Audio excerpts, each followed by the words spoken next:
నమస్తే. నేను మీ బాబీ వర్ధన్. బీబీసీ వాయిస్ ఛానల్‌లోని కామెంటరీ బాక్స్ కార్యక్రమానికి స్వాగతం. వారం వారం వార్తా సమాహారం కార్యక్రమంలో ఇవాళ ఒక 5 ముఖ్యమైన అంశాల గురించి మీతో మాట్లాడటానికొచ్చాను. ఒకటి అంటే ప్రముఖంగా ప్రజల దృష్టిని ఆకర్షించిన వార్త అసెంబ్లీ సమావేశాలు. ఎప్పట్లాగానే ఈ సీజన్ సంబంధించి అసెంబ్లీ సమావేశాలు ప్రారంభమయ్యాయి. వైఎస్ఆర్ కాంగ్రెస్ పార్టీ గైర్హాజరైంది. అసెంబ్లీకి మాత్రమే.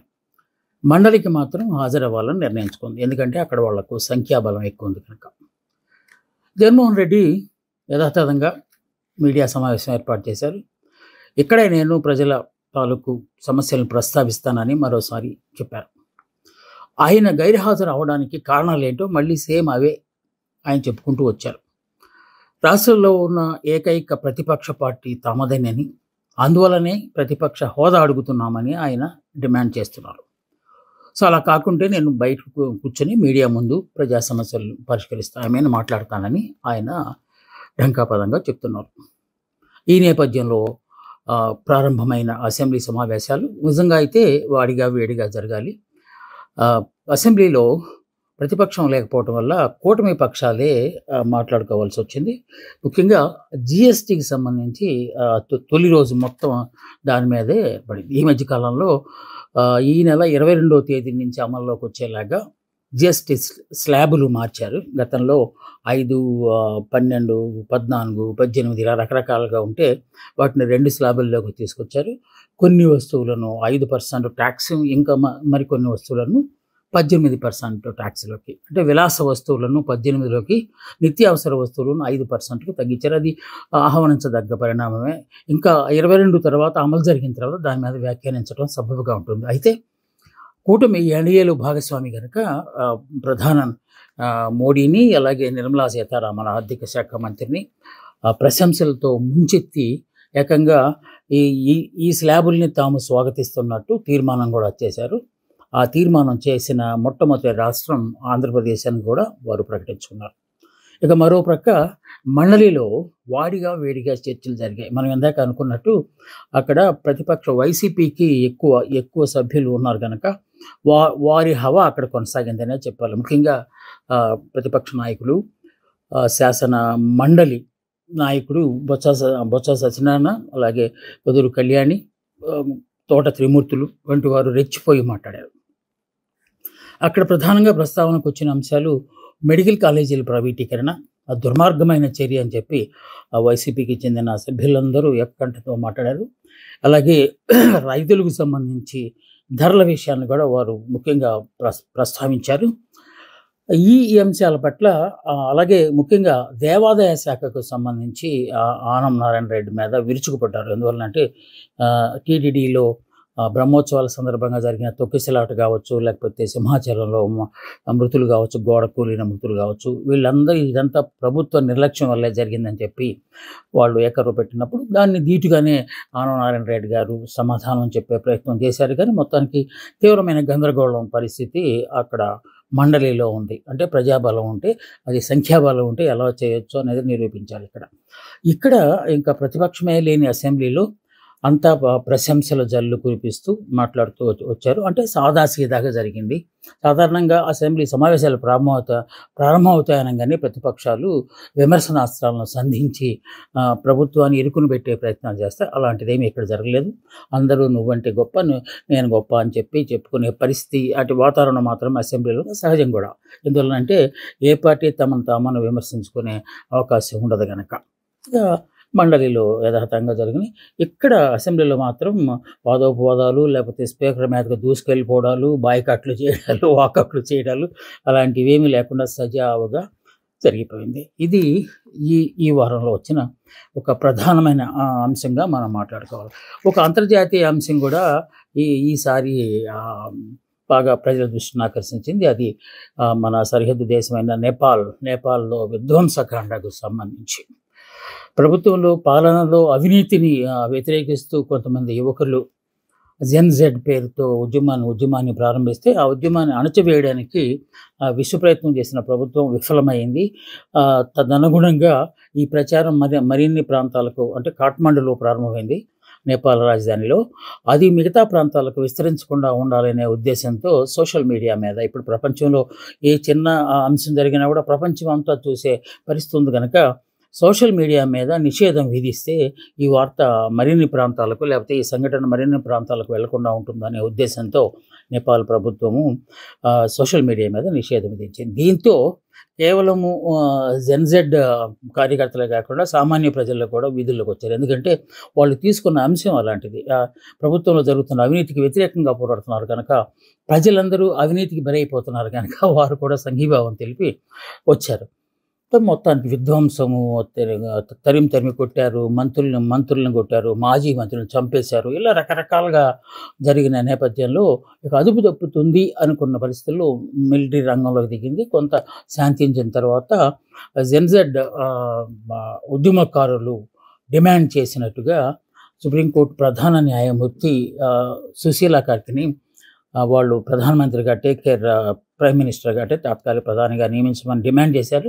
ఆ డిమాండ్కు మిలిటరీ కూడా తలవగ్గక తప్పలేదు. ఆవిడ 70 పైన సంవత్సరాలు ఉన్న ఆవిడ అయినప్పటికీ ఆవిడ నిజాయితీగా ఉంటుందనే ఉద్దేశంతో వాళ్ళు డిమాండ్ చేశారు. ఆ డిమాండ్ని డిఫెన్స్ కూడా యాక్సెప్ట్ చేసింది. ఆ తర్వాత కొత్తగా వచ్చిన కేర్టేకర్ సుశీల మేడం ముందు కొన్ని డిమాండ్లు వారు పెట్టారు.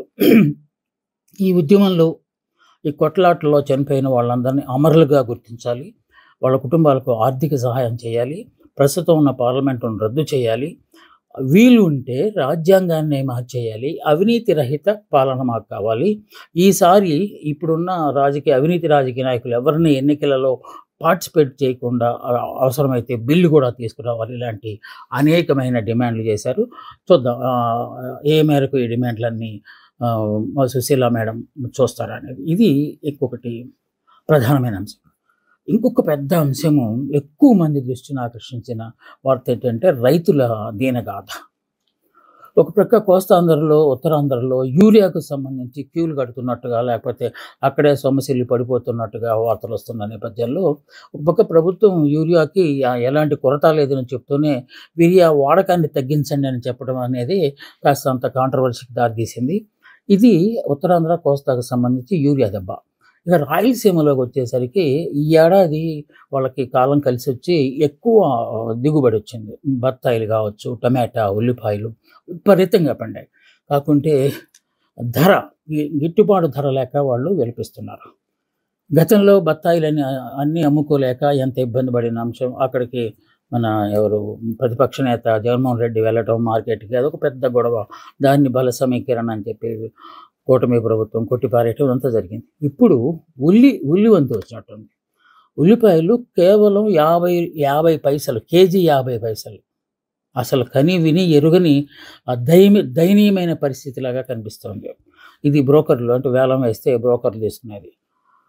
అలాగే టమాటా కూడా అదే పరిస్థితి. టమాటాని కోయించడానికి కూడా కూలి డబ్బులు రాని పరిస్థితి వచ్చింది. అందుకే పొలాల్లోనే దున్నేస్తున్నారు.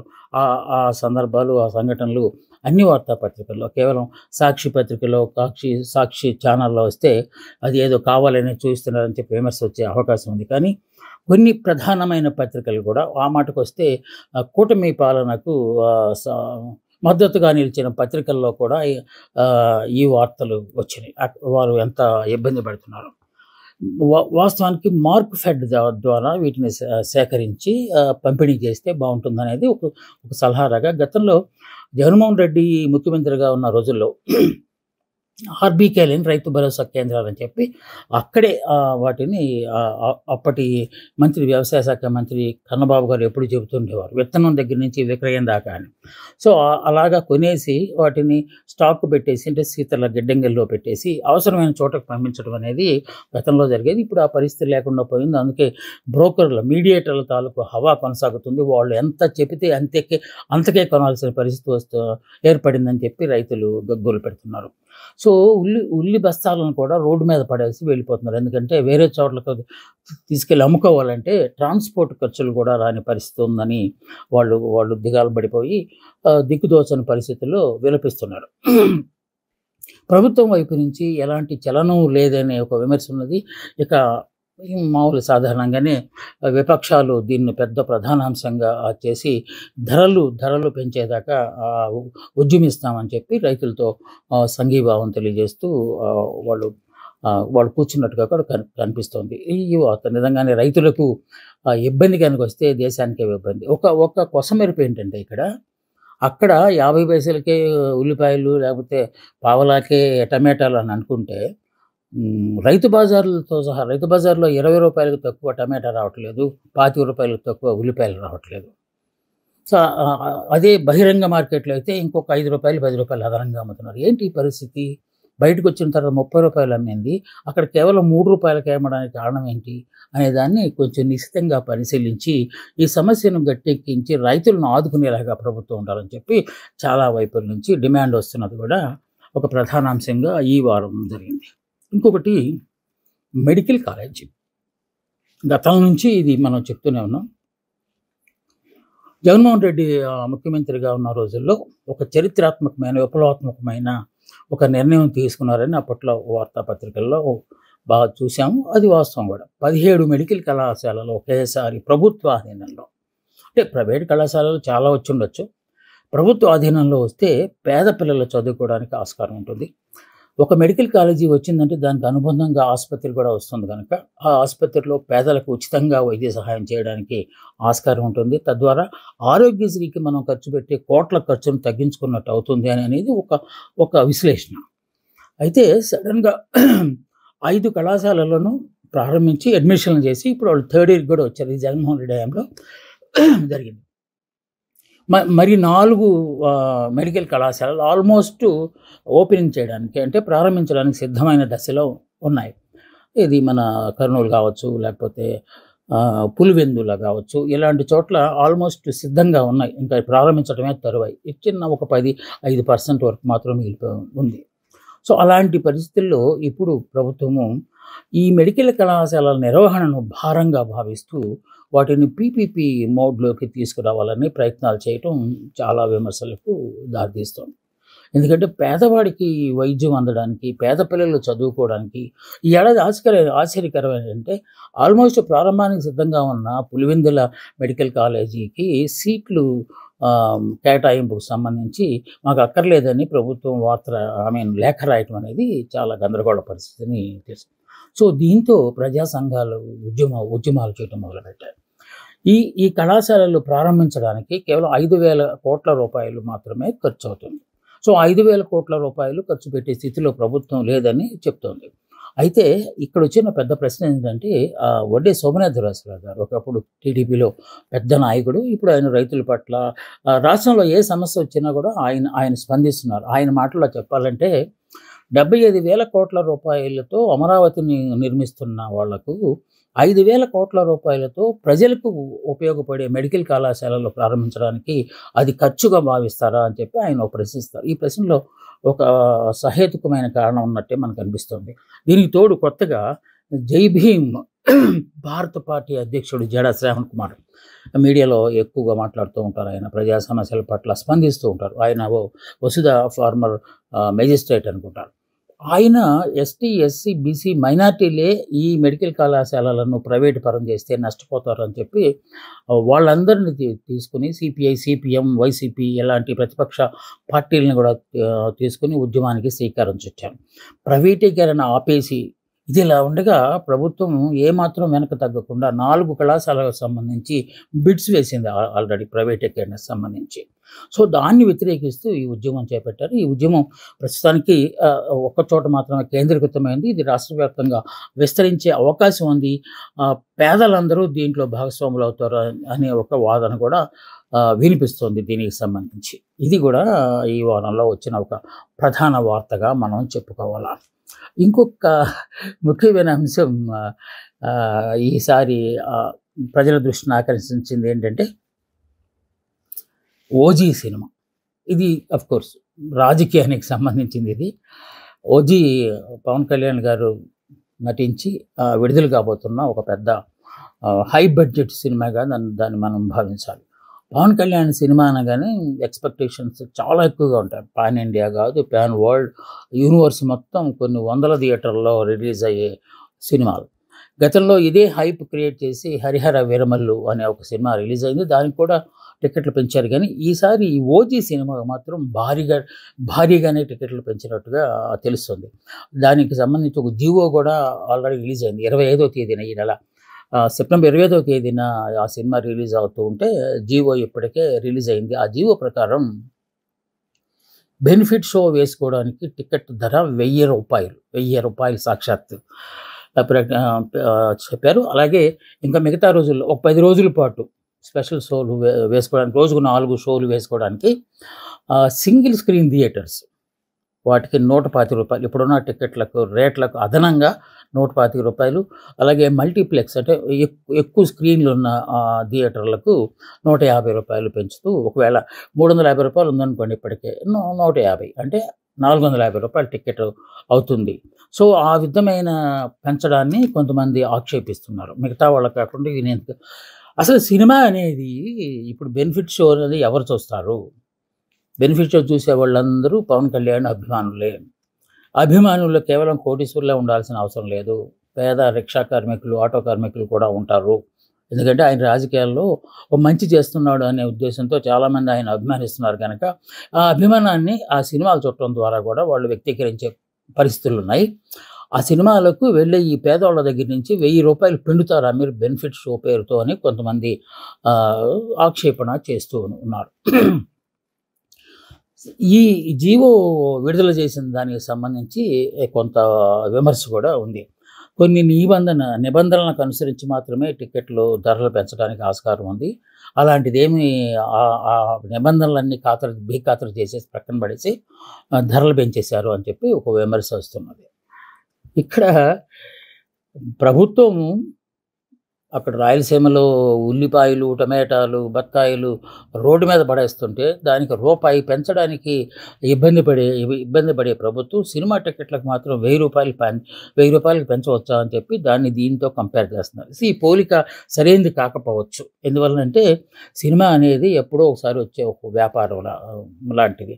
ఎందుకంటే ప్రొడ్యూసర్లు కనుక ఆర్థికంగా బలపడితే మరిన్ని సినిమాలు వస్తే మరింత మందికి ఉపాధి అవకాశాలు కలుగుతాయి అనే ఉద్దేశంతో ఈ ఇన్సెంటివ్స్ ఇస్తూ ఉంటారు. అది ఒక పార్శ్వం. అయితే దీన్ని రైతులతో కంపేర్ చేయటం అనేది అంత సరైన పోలిక కాదేమో అని చెప్పి నాకైతే అనిపిస్తుంది. ఎందువల్లనంటే రైతులకి జటిలమైన సమస్య. ఆ సమస్యకు అంచెలుగా తీసుకోవాల్సి వస్తుంది. ఇప్పుడు ఈ సినిమా లాంటి విషయంలో ఒక జీవో ఇచ్చేస్తే సరిపోతుంది. అక్కడ కూడా అలాంటిదే ప్రక్రియ ఏదైనా ప్రారంభిస్తే బాగుంటుంది అనే ఒక సూచన కూడా ప్రజల నుంచి వస్తుంది. ముఖ్యంగా దీనికి సంబంధించి ఉద్యమాలు చేసేవాళ్ళు ఆ అంశానికి సంబంధించి ఎక్కువ సూచనలు చేస్తున్నారు. ఈ సూచనలను ప్రభుత్వం పాటిస్తుందని చెప్పి మనం తప్పనిసరిగా భావించాల్సి ఉంటుంది. సో ఈ వారంలో వచ్చిన కొన్ని చాలా ప్రధానమైన అంశాలు వచ్చాయి. కాకుంటే ప్రజల దృష్టిని ఎక్కువగా ఆకర్షించిన అంశాల మీదే నేను మీతో మాట్లాడతానని చెప్పాను కదా. దానికి కూడా మనకున్న సమయంలో ఇంకా చాలా వార్తలు ఉన్నాయి. జిఎస్టీ కింద మనం చెప్పినట్టు జిఎస్టీకి సంబంధించి ఎంత మేలు జరగబోతుందో అనే దాన్ని ఇంకా కూలంకషంగా మనం చర్చించవచ్చు. కాకుంటే మనకున్న ఆ సమయం వల్ల మనం అంతసేపు దీని మీద దృష్టి సారించలేకపోతున్నాం. ఇది వారం వార్తా సమాహారానికి సంబంధించి విశ్లేషణ కార్యక్రమం. మళ్ళీ వచ్చే వారం మరికొన్ని ముఖ్యమైన అంశాలతో నేను మీ ముందుకు వస్తాను. అందాక సెలవు. నమస్తే, మీ బాపి.